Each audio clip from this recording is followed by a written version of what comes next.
If you're self-employed, you need to fill out a self-assessment tax return, and the amount of tax you owe is then worked out according to the figures you enter. You can either do this by filling in a paper form, or you can do it online, in which case all the calculations are done automatically for you. At the same time, you also need to think about national insurance payments too, all of which is explained in another video. But when do you have to get all this done by? Well, the tax year ends on the 5th of April. Then, if you choose to fill in the paper form, you need to get it in by the following 31st of October, which gives you almost 7 months. But be warned, if it arrives later than this, you'll be charged a penalty. On the other hand, if you do it online, you'll have until the 31st of January to complete it, which gives you an extra 3 months. David Vickery sends us this report. When Flash Bristow was made redundant in 2004, she decided to set up in business for herself, designing all kinds of websites for charities and small businesses. I decided I had to start my own business because my disability meant that it was harder and harder for me to commute to the centre of London. So I tried to think what my skills were, and I realised that, to be honest, my best skills were going to be website design, specialising in access, because that was something that I'd worked on with my technical background. Working from home, she specialises in making the online experience accessible to people with all kinds of disability. So she really appreciates the value of online self-assessment. I like the fact that I can do it all at my computer. I appreciate the fact that you can save it and come back to it. You don't have to have everything ready all at once, as long as it's all done before the deadline when you have to submit it. And I like the fact that it calculates the tax for you. In fact, that's probably the most important part for me, because I don't have to get my calculator out and think, is this bit relevant? How does that balance against this? It does it all for me and just says, here's the sum you have to pay, sorted. By doing your tax return online, it means that if you're due a repayment, it will show you that straight away.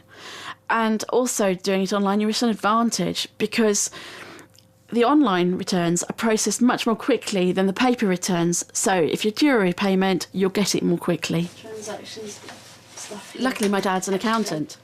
So I went to him and asked him, and he explained it.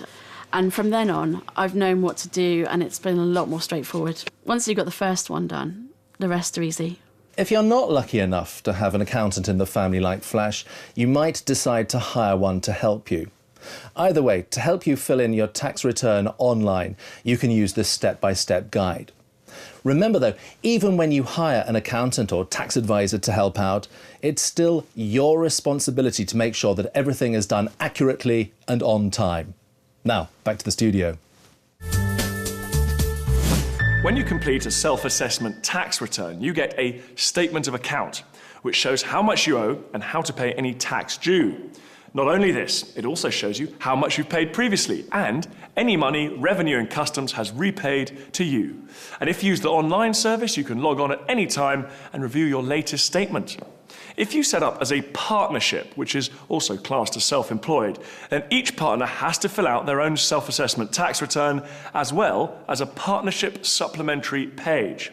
And one of you, the nominated partner, has to complete a partnership return, which shows each partner's share of the profits or losses. Do remember, however, that although the nominated partner is responsible for filling in this return, all the partners are liable to be charged a penalty if it's late in.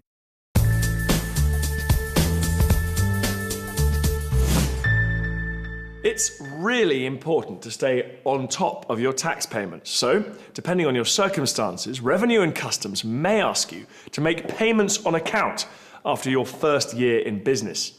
These are estimates of what your tax bill will be at the end of the following year based on the previous year's tax return. The way this usually works is you make 2 separate payments at 6-month intervals, one on the 31st of January, the other on the 31st of July. You still fill in the self-assessment tax return, but the payments you've made on account will be deducted from the final tax bill, which makes the whole process easier to plan for.